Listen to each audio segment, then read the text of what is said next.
トイボールファクトリーです。今回はフィギュアライズスタンダードウォーグレイモンをテッカテカに塗装していきます。今回はブラックウォーグレイモンへの色替えや新しい接着剤を使ったりポリキャップへの塗装を行っていきます。箱はこんな感じ。フィギュアライズスタンダードウォーグレイモンは2021年10月に発売された最新キットでデジモンアドベンチャーの主役である八神太一のパートナーデジモンです。アニメ版準拠のデザインで立体化されたこのキット、どんな組み味でしょうか。それでは作っていきましょう。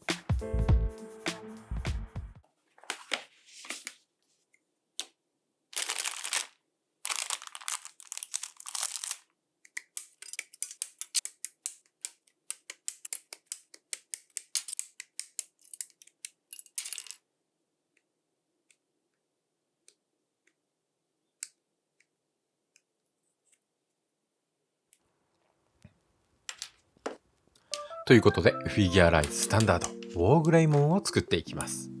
以前に作ったフィギュアライズスタンダードアンプリファイドのウォーグレイモンと趣向を変えて、今回はブラックウォーグレイモンとして塗装していきます。アンプリファイドでもブラックウォーグレイモンは出ていたので、そのうちスタンダードのキットでもカラーバリエーションキットは出るんじゃないでしょうかね。このウォーグレイモンの売り上げ次第なんでしょうか。デジモンのプラモを作る人が増えて、もっといろいろなデジモンプラモが出るといいなと思う今日この頃です。さてさて、フィギュアライズスタンダードのこのウォーグレイモンはアニメ版準拠のデザインを再現したキットとなっていて、ゴリゴリにアレンジを効かせたアンプリファイドのキットとは違い、すっきりしたパーツ構成になっています。値段も半分くらいの2000円台なので手を出しやすくなっていますね。品不足で大変なことになっているガンプラに比べるとまだ店頭で見かけることも多いので入手性はいいようです。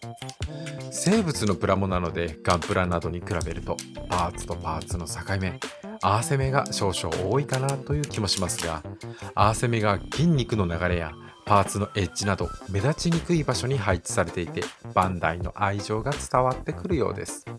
動きが滑らかになるポリキャップも多用されていて、塗装するというよりは動かして遊んでねという思いが込められているかのようです。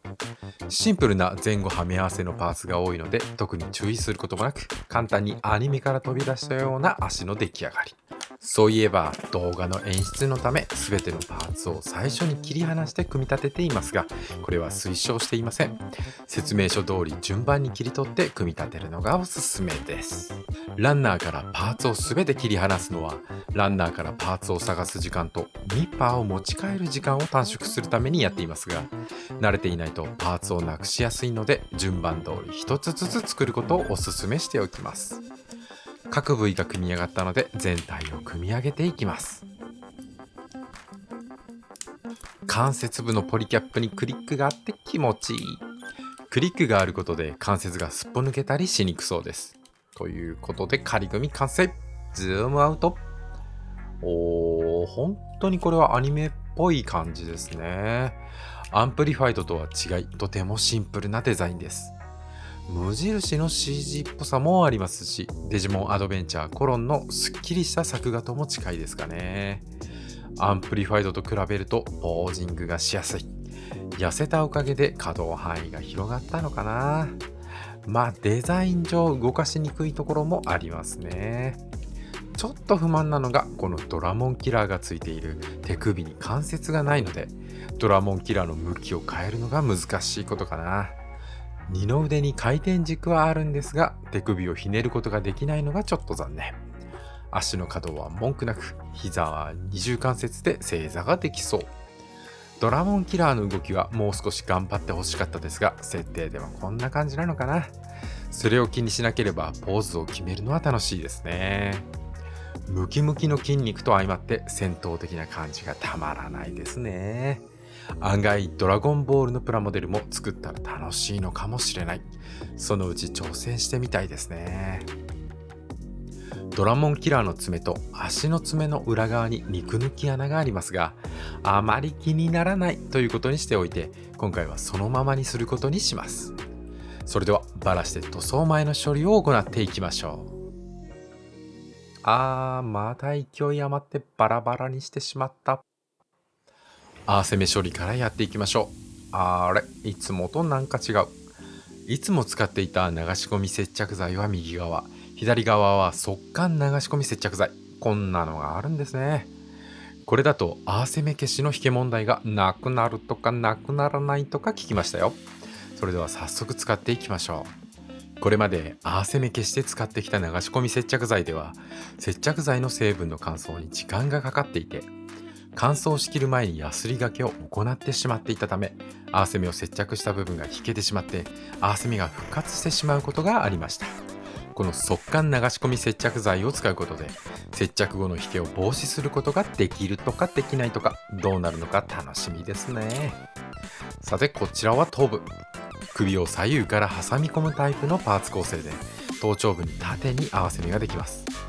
合わせ目を接着してしまうと、そのままでは組み立てられなくなってしまうので、後はめ加工を行います。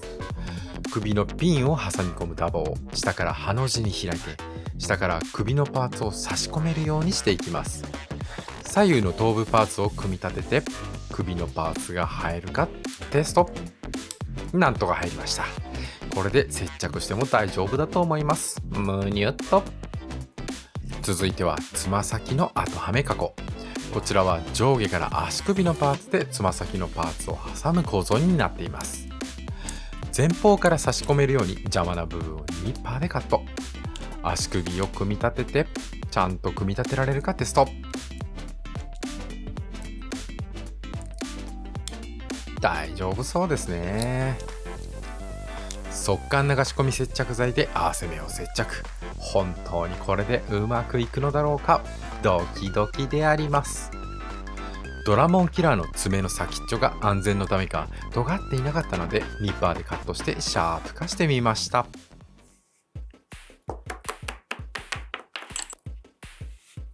それでは表面処理を行っていきます。まずは合わせ目消しから。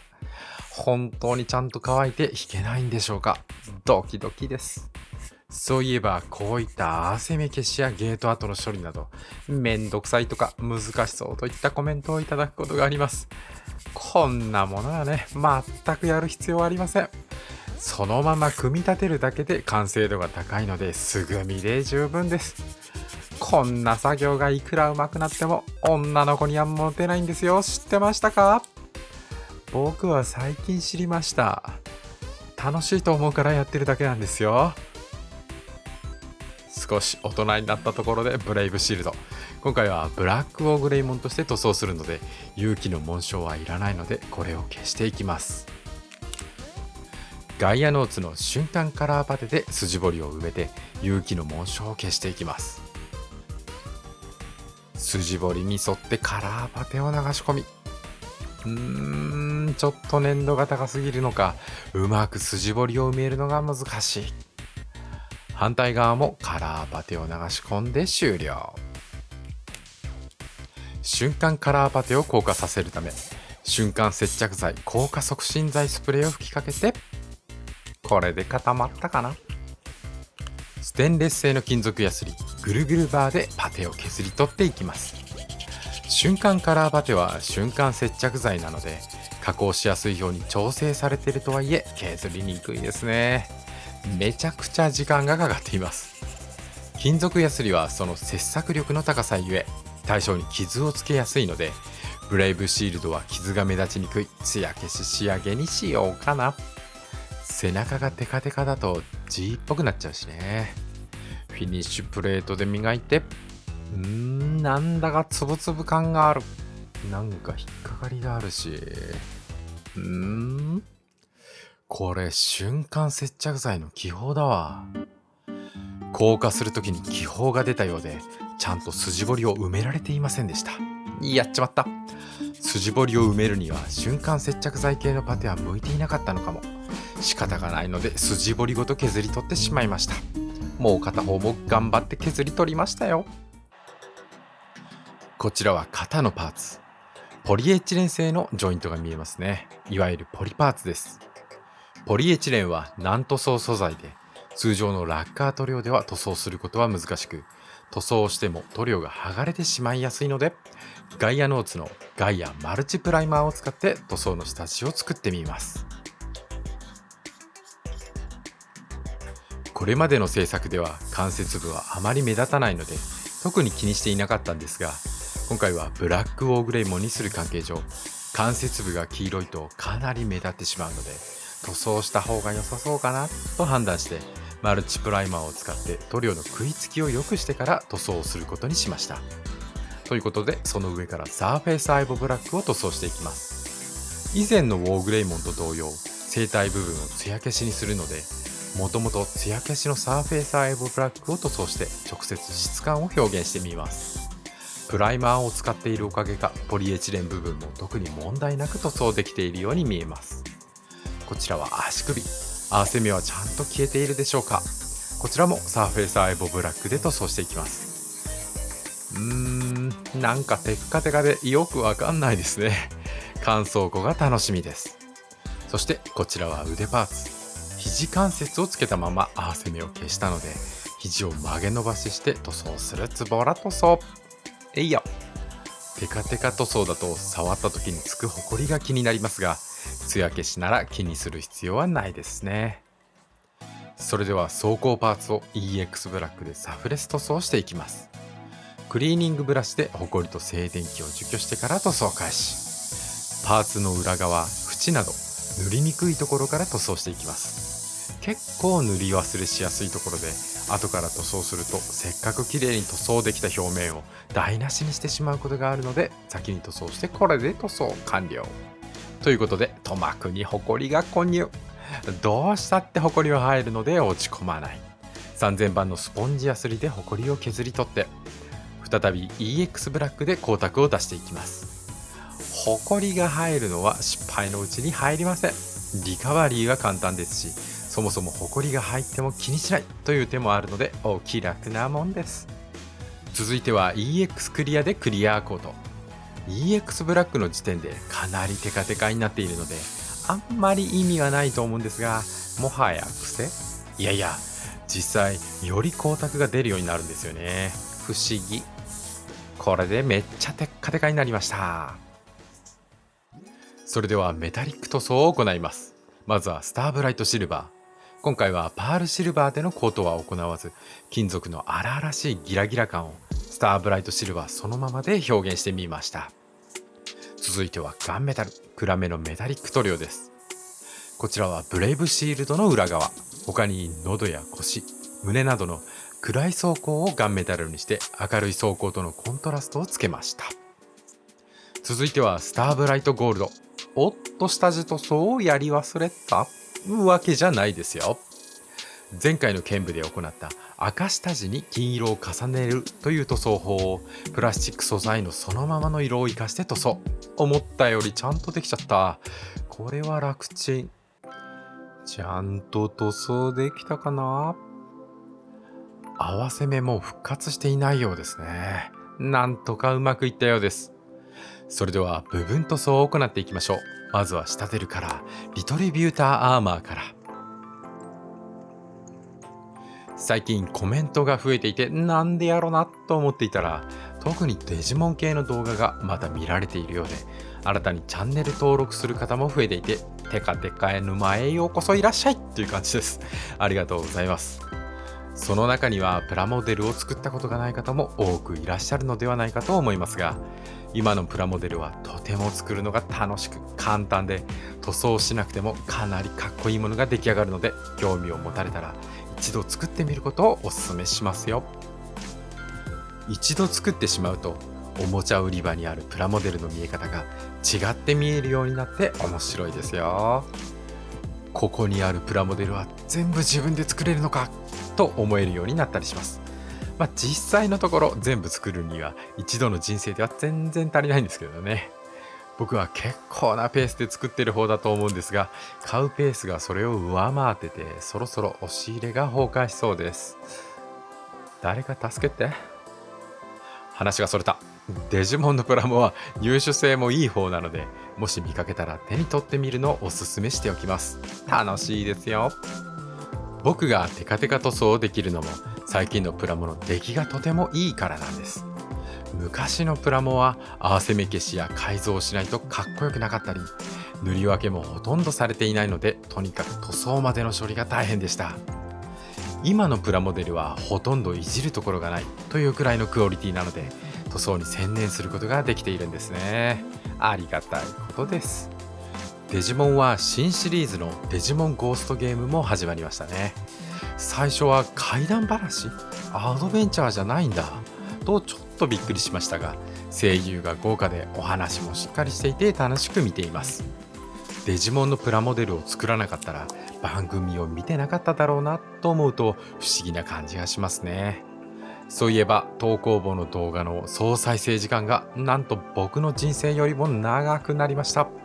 ありがとうございます。もうなんというか途方もない数字で恐ろしくなりますね。ついこの間まで動画の再生時間よりもプラモを作る時間の方が長かったんですよ。一体どこで何を間違ったのか。今後もおじさんがテカテカ塗装に四苦八苦している姿でお楽しみいただけると幸いです。剣舞の塗装動画へのコメントもありがとうございます。この動画を見て境界戦記に興味を持たれた方も多かったようで嬉しいですね。このままアニメもプラモも盛り上がって世界観が広がってくれると嬉しいな。キャラクタープラモデルといったらガンプラというくらいシェアは圧倒的ですが、他のキャラクタープラモデルも作ってみると楽しいので他にもいろいろ増えてほしいですね。最近のガンプラは欲しくても買えないというのもありますけどね。新しいキャラクターに出会える良いきっかけにもなっているので、怪我の巧妙といったところでしょうか。他にも私はいつも曲面のあるメカデザインだけがメタリックキャンディーペイントに合うと信じていました。しかしあなたは剣舞の作例で私の考えを変えてくれましたというコメントもいただきました。ありがとうございます。ガンダムなど角張ったデザインではキャンディー塗装をうまく塗装するのはとても難しいんですが、剣舞のキャンディー塗装はうまくいきましたね。ちょっとした宝石のようになって自画自賛しております。少しでも固定概念を覆すきっかけになったのであれば光栄です。他にも季節の変わり目で寒暖差が大きくなったので体調を気遣ってくださるコメントを複数いただきました。ありがとうございます。気をつけます。皆さんも本当に体だけは気をつけてくださいね。ちゃんと寝て食べて防毒マスクをして塗装して長生きしていっぱいプラモを作りましょうね。最近増えてきたのが僕が作ったプラモを欲しい、売ってくれというコメント。残念。僕は僕が欲しいものを作っているので基本的には売ったり制作代行はやっていません。もちろん石油王からの打診なら話は別ですよ。ぜひお待ちしております。石油王じゃないけど欲しいと思われた方、良い情報がありますよ。実は僕が作ったプラモを同じように作る方法が公開されてるんですよ。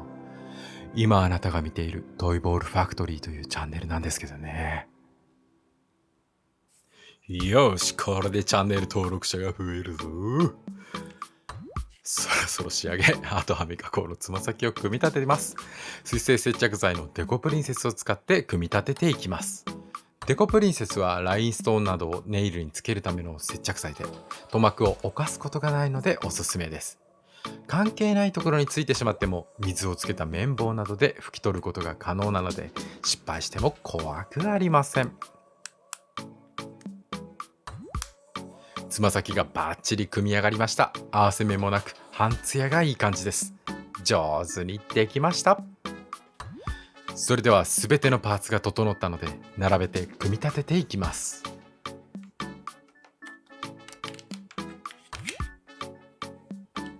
そうそう、組み立ての際の手袋が変わったことに気づかれた方がいました。よく気づきますね。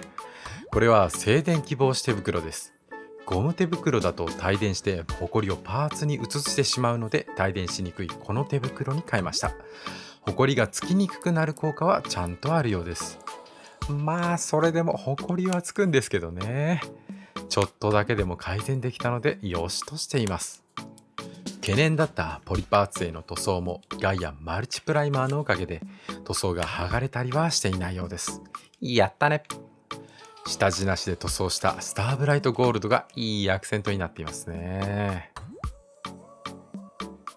頭を取り付けて、これでブラックウォーグレイモンの完成です。サーフェイスアイボブラック吹きっぱなしの艶消しと黒の光沢とメタリック塗装のギラギラといろんな質感があって面白い塗装になりました。ちょっとヤスリがけの跡が残っていますが、ダメージ表現ということにして気にしない。ブレイブシールドは艶消して正解だったな。今回はコンパウンドで磨かなかったんですが、結構いい感じに光沢が出ていますね。曲面が多いデザインのおかげかな。塗装している時はかっこよくなるかちょっと不安だったんですが、組み上がってみるとめっちゃ渋い塗装になりました。ということで今回はフィギュアライズスタンダードウォーグレイモンをテッカテカのブラックウォーグレイモンに塗装しました。組みやすく動かしやすいこのキット、合わせ目が多いのだけちょっと気になりましたが、速乾の流し込み接着剤で無事解決できました。アニメ版準拠のデザインで立体化されたこのウォーグレイモン、新たなプラモシリーズの始まりとして十分なクオリティではないでしょうか。ということでフィギュアライズスタンダードウォーグレイモンのテッカテカブラックウォーグレイモン塗装でした。それではまた次回の動画でお会いしましょう。トイボールファクトリーでした。